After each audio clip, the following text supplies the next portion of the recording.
Bonjour à tous et bienvenue sur la chaîne de Polyfab 3D pour cette nouvelle vidéo. Cette semaine, on va s'attaquer à un sujet que pas mal d'entre vous ont évoqué dans les commentaires et qui va donc s'occuper de travailler sur les slicers d'impression 3D. Beaucoup d'entre vous connaissent déjà le logiciel Cura. C'est le logiciel le plus répandu et le plus polyvalent que l'on a actuellement de disponible en open source gratuit pour quasiment toutes les imprimantes 3D FDM. Il en existe d'autres et certains d'entre vous ont évoqué le logiciel Idea Maker. C'est en effet un slicer qui fait parler de lui de plus en plus car il a des fonctionnalités qui sont un petit peu différentes de ce que Cura va pouvoir proposer. Le logiciel Idea Maker va travailler des fonctions booléennes qui permettra effectivement de réaliser des manipulations, des modifications qui ne seront pas possibles dans le logiciel Cura. Le but de cette vidéo va donc être de tester les deux logiciels, Cura versus Idea Maker.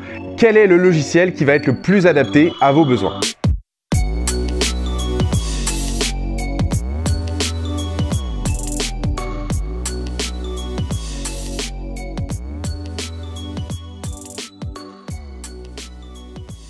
On va donc tester le côté pratique du logiciel. Donc, est-ce qu'il est simple de retrouver son imprimante parmi la liste éventuellement proposée ou est-ce qu'il est simple de créer son imprimante directement dans ces logiciels?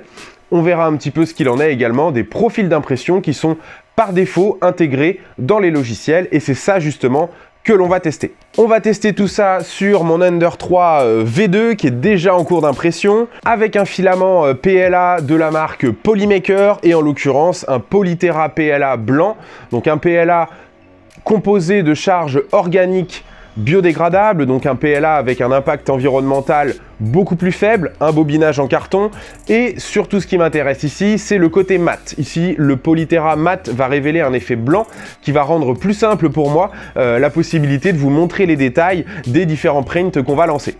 Avant de commencer, je tiens également à remercier tous les abonnés et tous ceux qui laissent des commentaires sur la chaîne. Continuez à mettre des pouces en l'air si ce type de contenu vous plaît et à partager les vidéos. C'est vraiment ça qui va nous aider à faire grandir cette chaîne. N'hésitez pas pour soutenir la chaîne à aller faire un tour sur le site de Polyfab 3D sur lequel vous retrouverez une sélection de filaments, d'imprimantes, de résines, tout ce qu'il vous faut pour bien utiliser votre matériel d'impression 3D. On va faire les tests en utilisant premièrement les profils par défaut des différents logiciels et on utilisera 3 fichiers STL avec des vocations un petit peu différentes. L'un qui a une vocation plutôt visuelle avec un haut niveau de détail et une pièce qui est purement visuelle. L'autre aura un intérêt d'être beaucoup plus cubique et nécessitant pas mal de support. Et le dernier va être une forme beaucoup plus organique où là on va pouvoir étudier justement l'aspect visuel d'une pièce d'un petit peu plus grand format avec pas de remplissage, seulement des coques.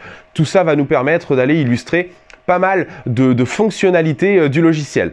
Donc le premier test, ce sera les profils par défaut et on essaiera d'optimiser tout ça dans un second temps pour voir quelles sont les possibilités que nous offrent les deux logiciels en termes de personnalisation. J'arrête cette introduction qui est beaucoup trop longue et on attaque tout de suite. On commence par lancer le premier print sur Cura et on va lancer exactement le même print sur Idea Maker. Je vous montre ça, on regarde ça ensemble. Voilà les 3 modèles que j'ai choisi de travailler. Donc le premier avec un haut niveau de détail et un léger besoin de support sur certaines zones. On va retrouver le second modèle plus cubique avec un besoin de support important. Ça va nous permettre de vérifier l'efficacité des supports, le retrait et l'aspect qui va être laissé en dessous. Et sur le dernier modèle 3D, ici une forme plutôt organique avec peu de détails, peu de textures, mais en tout cas une géométrie qui est assez complexe et qui va nous permettre de tester directement la possibilité d'éviter le remplissage et de ne pas générer une coque supérieure sur seulement un des modèles 3D. Donc, la première chose à faire pour ce test, on sélectionne donc notre Creality Ender 3. L'avantage avec Cura, c'est que vous avez la liste des imprimantes qui sont directement intégrées dans le logiciel, donc vous n'avez plus qu'à sélectionner ici votre imprimante Creality.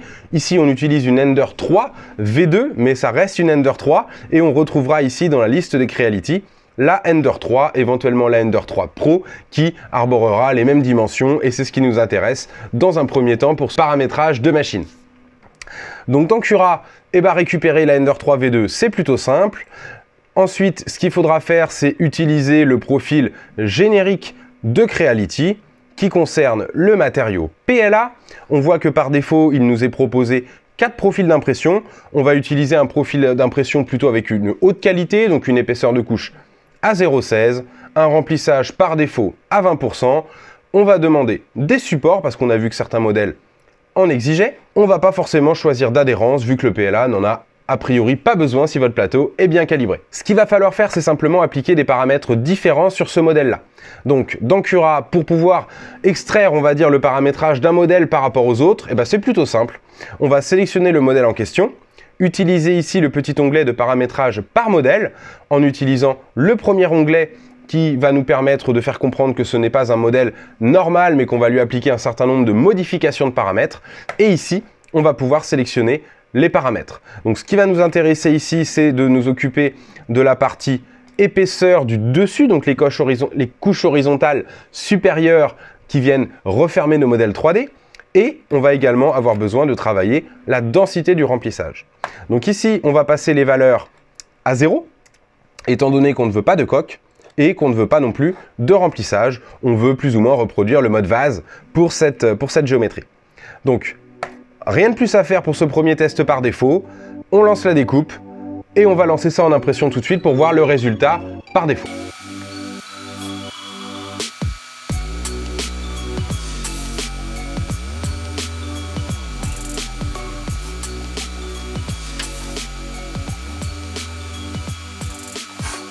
Les prints qu'on a lancés sur Cura sont maintenant terminés, donc on va enchaîner avec le lancement depuis Idea Maker.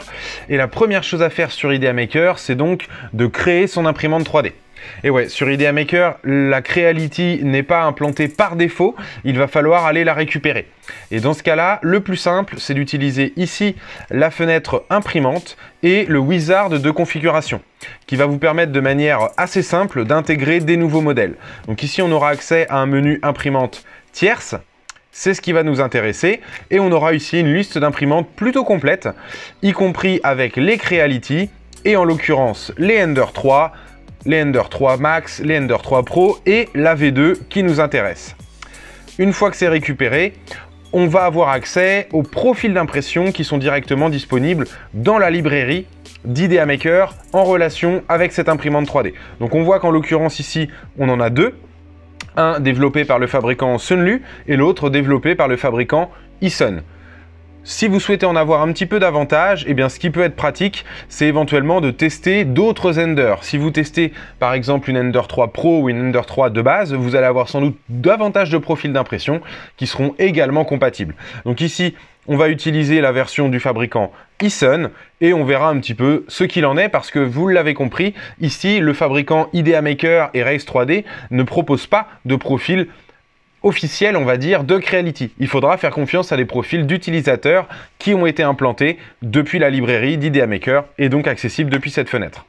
Donc on va télécharger tout ça et importer immédiatement cela dans Idea Maker, donc avec un nom qui va pouvoir être désormais personnalisé, donc le profil Ender 3 V2 PLA pour l'imprimante Creality Ender 3 V2 vers un profil d'impression qui existe déjà. On va prendre n'importe lequel, la version officielle de Raise.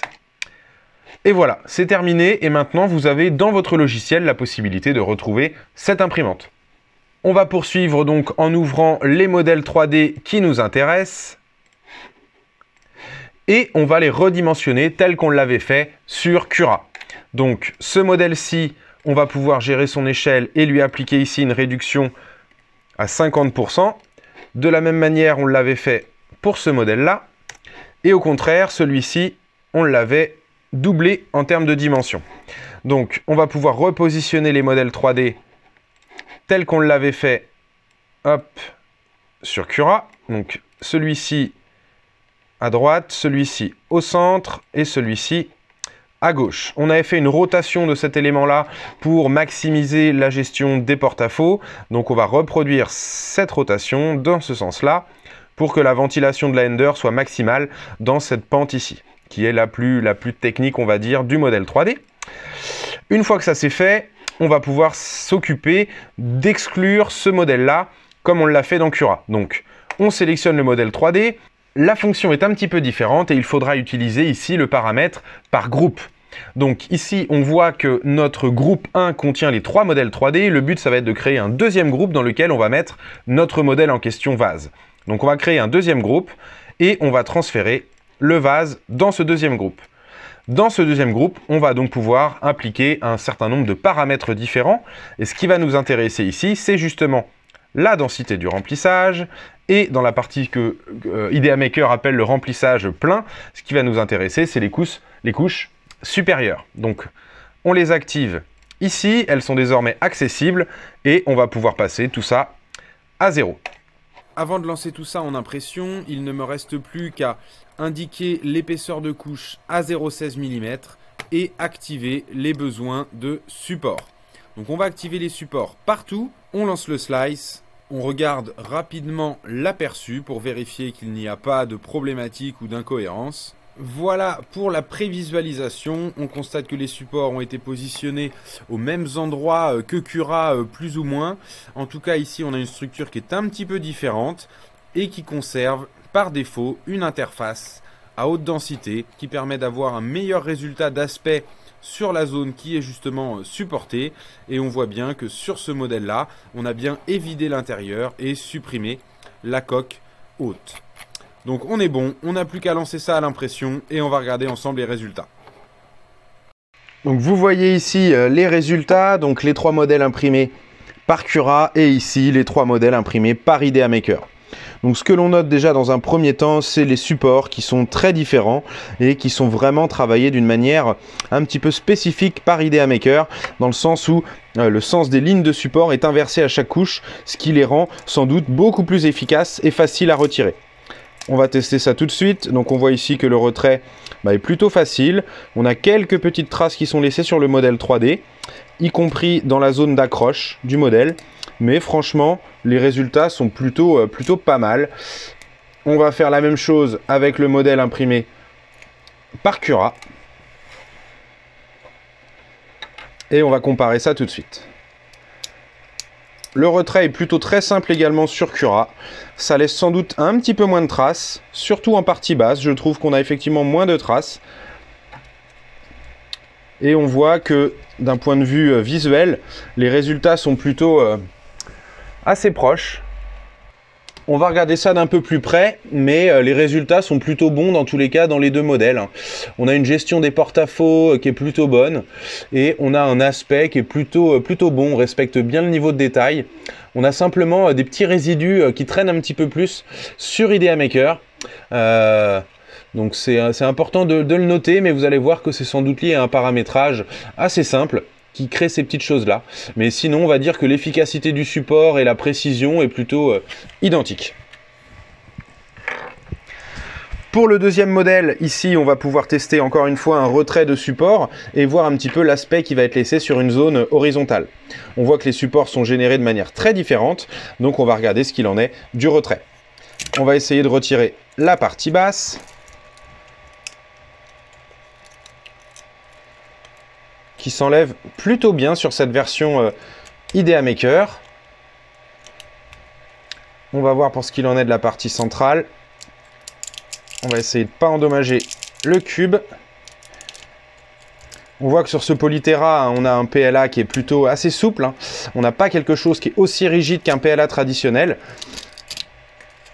Et des fois, c'est plutôt intéressant. Donc on voit que la partie basse accroche encore une fois un petit peu sur Idea Maker, mais que c'est plutôt, même au doigt, assez simple à retirer au final.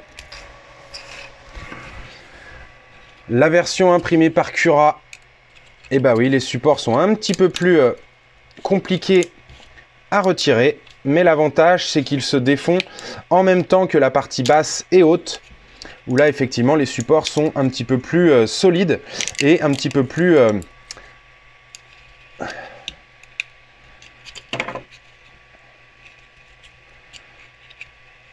Il faudra sans doute sceller d'une petite pince ici pour faire un bon retrait des supports, quoique même pas.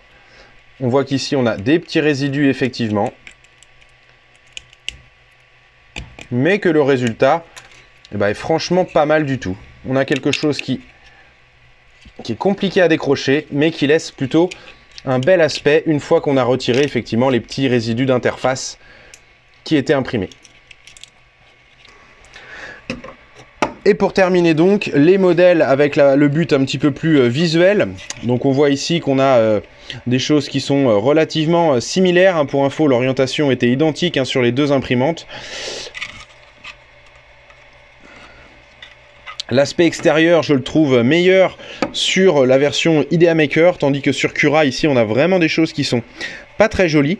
Donc ça, c'est quelque chose qu'il faudra sans doute aller regarder un petit peu en termes de paramétrage. Mais ici, peut-être que la vitesse d'impression ou les sens d'impression des différentes lignes ne sont pas aussi optimales que ce que l'on a par défaut sur Idea Maker.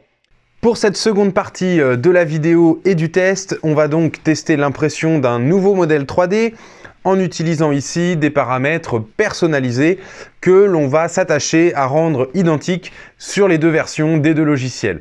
Donc ici, j'ai fait ce paramétrage, donc on va regarder un petit peu plus en détail les différents paramètres que j'ai appliqués sur les deux logiciels. Et donc, on va voir qu'on a appliqué donc, des couches de 0,16 mm, une première couche à 0,22, une largeur de ligne à 0,45, ce qui va provoquer une légère surextrusion, mais on verra que ça va être intéressant dans le sens où on pourra réduire un petit peu l'épaisseur de nos parois pour gagner en temps d'impression. 2 fois 0,45 va nous faire une paroi de 0,9 mm, ce qui sera suffisant pour un modèle de ce type. Pour les parties coque horizontales, on va mettre une valeur à 5, aussi bien pour la partie inférieure que supérieure. Ce qui va être intéressant de regarder, c'est également le remplissage que l'on a appliqué à 15%, motif cubique sur Cura, motif nid d'abeille sur Idea Maker.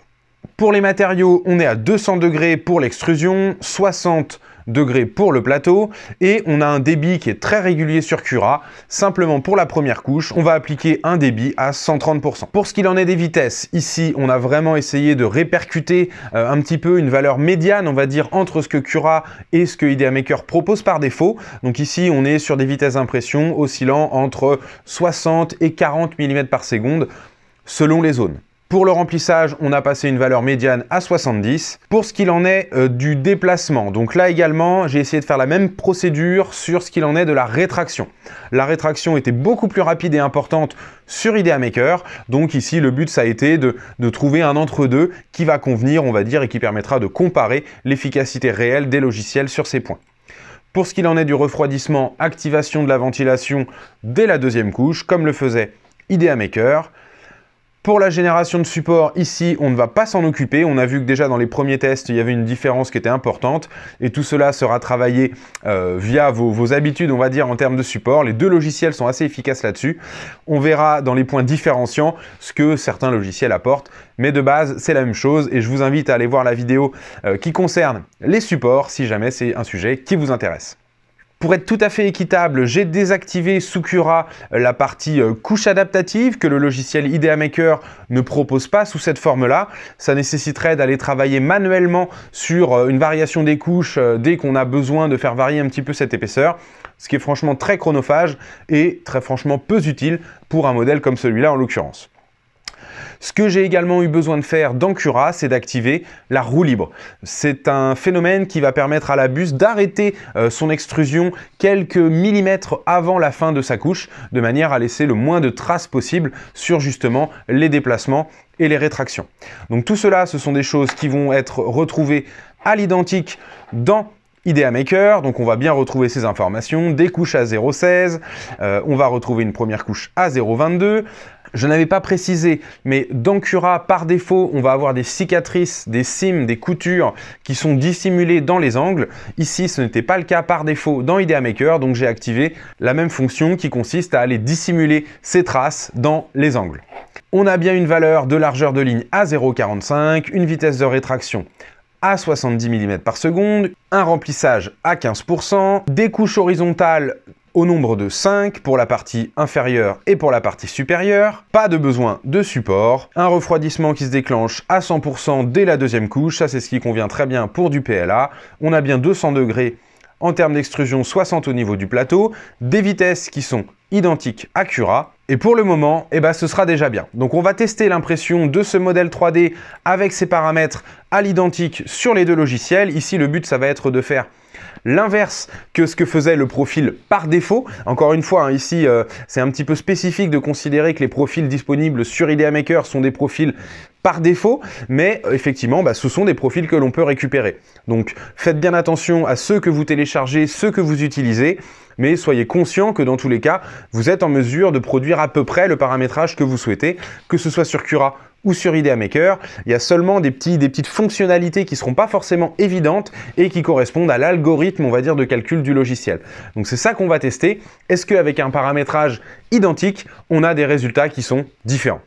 On va regarder rapidement l'aperçu de nos modèles 3D pour bien vérifier qu'effectivement, on est sur des choses qui sont cohérentes.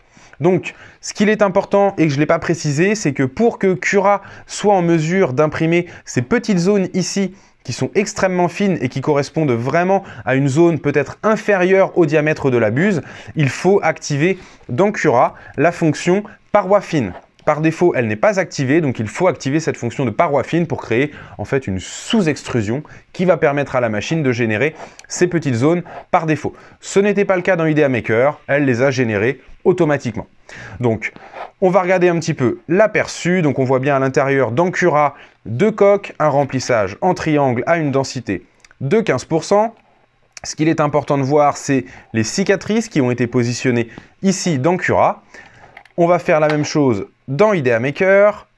On va voir qu'on est bien sur un motif ici en nid d'abeille avec 2 coques et la cicatrice qui ne se positionne pas tout à fait où je l'ai souhaité. Malgré mon paramétrage indiquant que je voulais une cicatrice cachée dans les angles réflexes ou convexes, on verra ce que ça donne à l'impression. Est-ce que ça laisse vraiment des traces ou pas? Ce qu'il est important de noter, c'est les temps d'impression qui sont annoncés par les logiciels. Ici sur Idea Maker, on annonce 5h50 de temps d'impression. Et dans Cura, on annonce 4h26. Donc on va regarder si les temps d'impression sont respectés et bien évidemment, on va regarder la qualité du résultat final. Je lance tout ça à l'impression et on se revoit une fois que c'est terminé. Les impressions sont maintenant terminées et on va donc regarder ensemble les résultats. Donc en tout cas, les résultats sont plutôt bons dans tous les cas. On a quelque chose qui est plutôt bien réalisé par les deux logiciels. On va pouvoir noter des différences sur les parties inférieures où on constate sans doute que le débit de matière est un petit peu différent entre les deux logiciels. On constate effectivement que Idea Maker a tendance à déposer moins de matière et c'est le genre de choses que l'on constate lorsque l'on a des couches qui sont effectivement visibles de manière horizontale. On le voit également en partie supérieure. En tout cas, les résultats sont bons dans tous les cas et ça c'est simplement un réglage des débits de matériaux qui peut être ajusté. Mais en tout cas, on voit bien qu'effectivement, on a quelque chose qui est un petit peu différent sur ce point-là. L'autre point différenciant, je dirais que c'est en fin d'impression. On a Idea Maker qui laisse couler ce petit résidu de matière. Donc encore une fois, c'est rien du tout. C'est juste un paramètre qui manque dans le G-code de fin d'impression et qui laissait cette petite trace. Les résultats sont franchement très similaires, très peu de différence on va dire en termes de qualité, d'aspect. J'ai quelque chose qui est plutôt assez net et précis avec très peu de variations, pas de décalage, vraiment quelque chose qui est assez net. La plus grosse différence se fera sur la cicatrice. La fameuse trace qui est laissée donc justement par ce changement de couche ou ce changement de zone, eh bien effectivement on l'avait prévu, on l'avait vu lors de la prévisualisation sur Idea Maker, eh bien en fait elle se dessine ici sur les pattes de notre petit modèle 3D, alors que sur Cura, eh bien effectivement celle-ci est bien dissimulée. Donc ici on peut dire qu'effectivement, sans trop aller insister dans le paramétrage, par défaut, Cura génère mieux, on va dire, ce positionnement de cicatrice. Pour le reste, je dirais que c'est vraiment équivalent et que les différences ne valent pas vraiment le fait de s'y attarder. Étant donné que les paramètres sont assez identiques au final, eh bien les résultats le sont aussi. Donc en conclusion, vous l'avez compris, ce qu'il est important, c'est de savoir paramétrer correctement son logiciel 3D et d'être bien conscient des paramètres qui vont vraiment jouer sur tel et tel aspect. Pour aller un petit peu plus loin, je vais simplement maintenant vous montrer un petit peu plus ce qu'il en est des options, on va dire, qui ne sont pas présentes dans les deux logiciels. Donc quels sont les points différenciants que l'on va avoir dans Cura et dans Idea Maker. On retourne sur le logiciel et je vous montre ça tout de suite. J'ai oublié de le préciser tout à l'heure, mais les temps d'impression qui avaient été annoncés par les logiciels ont été plutôt bien respectés. Et Cura a en effet été un petit peu plus rapide qu'IDEA Maker, donc c'était important de voir ça, parce que habituellement IDEA Maker a tendance à être un petit peu plus rapide par défaut, mais en réalité quand on applique des paramètres qui sont similaires, eh bien finalement on se rend compte que Cura retrouve parfois même l'avantage. En tout cas, maintenant, on retourne sur les logiciels en commençant par Cura et en voyant un petit peu ce qu'il est des points qui sont uniques à Cura et qu'on ne retrouvera pas dans IDEA Maker. La première chose à noter, c'est la possibilité d'intégrer facilement des plugins. Dans Cura, on va retrouver une liste de plugins assez importantes qui vont nous permettre d'ajouter des fonctions au logiciel. Donc, via la possibilité de créer comme ça des plugins, eh bien Cura en fait ouvre les possibilités de son logiciel à des fonctionnalités qui ne seront pas non plus présentes dans IDEA Maker. On va retrouver les possibilités d'intégration depuis des logiciels de conception, donc un transfert automatique des modèles 3D vers du format STL sans avoir besoin de faire des conversions. Et on va également retrouver pas mal d'options comme simplement des petites tabs anti-warping qui sont des petites zones rondes, on va dire, qui s'ajoutent autour des angles de votre modèle 3D et qui évitent, on va dire, d'avoir à créer des bordures sur la totalité de votre modèle 3D. Donc voilà, c'est le genre de petits plugins qu'on va pouvoir retrouver. Donc n'hésitez pas à les parcourir, en tout cas c'est très simple à utiliser et à installer. Ce qui est plutôt sympa dans Cura, dans certains cas, c'est le paramètre de couche adaptative que l'on va retrouver dans le paramétrage expérimental. Ici, le logiciel vous permet de manière automatique d'étudier la géométrie de votre modèle 3D et d'adapter justement l'épaisseur de la couche. Donc vous allez être capable de partir de votre épaisseur de couche normale et de faire varier plus ou moins justement vos épaisseurs de couche en fonction du modèle 3D et de ce que Cura détecte.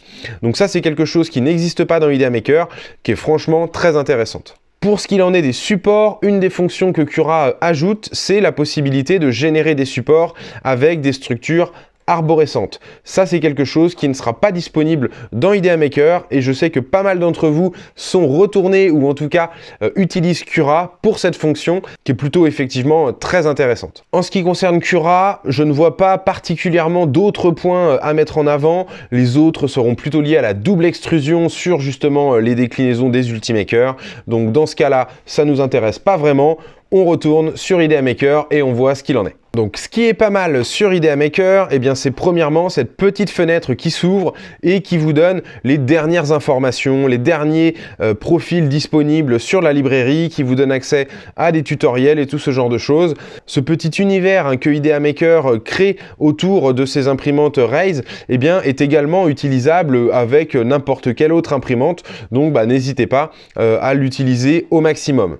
L'autre chose qui est parfois très intéressante sur IDEA Maker et qui n'existera pas dans Cura, eh bien c'est la possibilité de réparer des défauts présents dans certains modèles 3D. Donc on voit ici que ce petit modèle 3D contient une erreur, en l'occurrence des bords non eulériens au nombre de 14. Et ici on a la possibilité de réparer automatiquement ces défauts. Bon, en général, c'est pas indispensable. Vous avez bien vu que dans Cura, ça posait aucun problème de ne pas avoir fait de réparation. Mais dans certains cas, ça pourrait être utile. L'autre chose qui est assez intéressante sur IDEA Maker, c'est la possibilité de réaliser des découpes.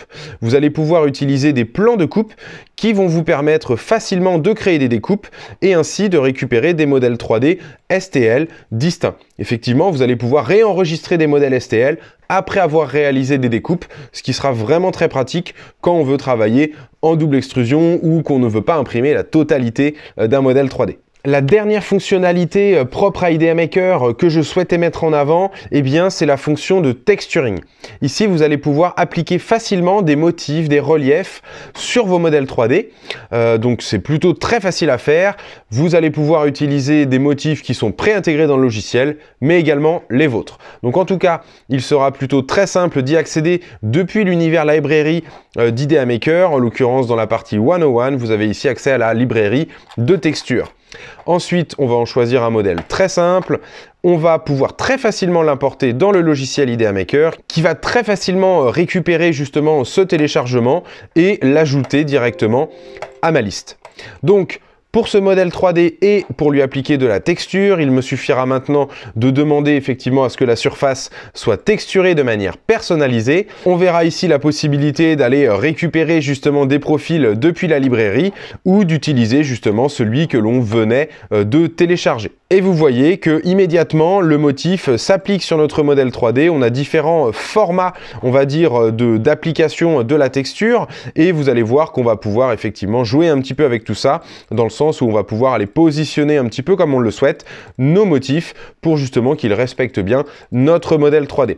Donc voilà, cette fonction est également adaptée à des motifs propres à vous-même, donc n'hésitez pas à l'utiliser et à tester. Voilà pour ce comparatif entre les deux logiciels Cura et Idea Maker. J'espère que ce test vous aura permis de voir un petit peu les avantages de l'un, les avantages de l'autre, mais surtout et aussi de comprendre que c'est vraiment votre paramétrage qui va faire la différence car les logiciels sont capables finalement de faire à peu près la même chose si on leur demande correctement.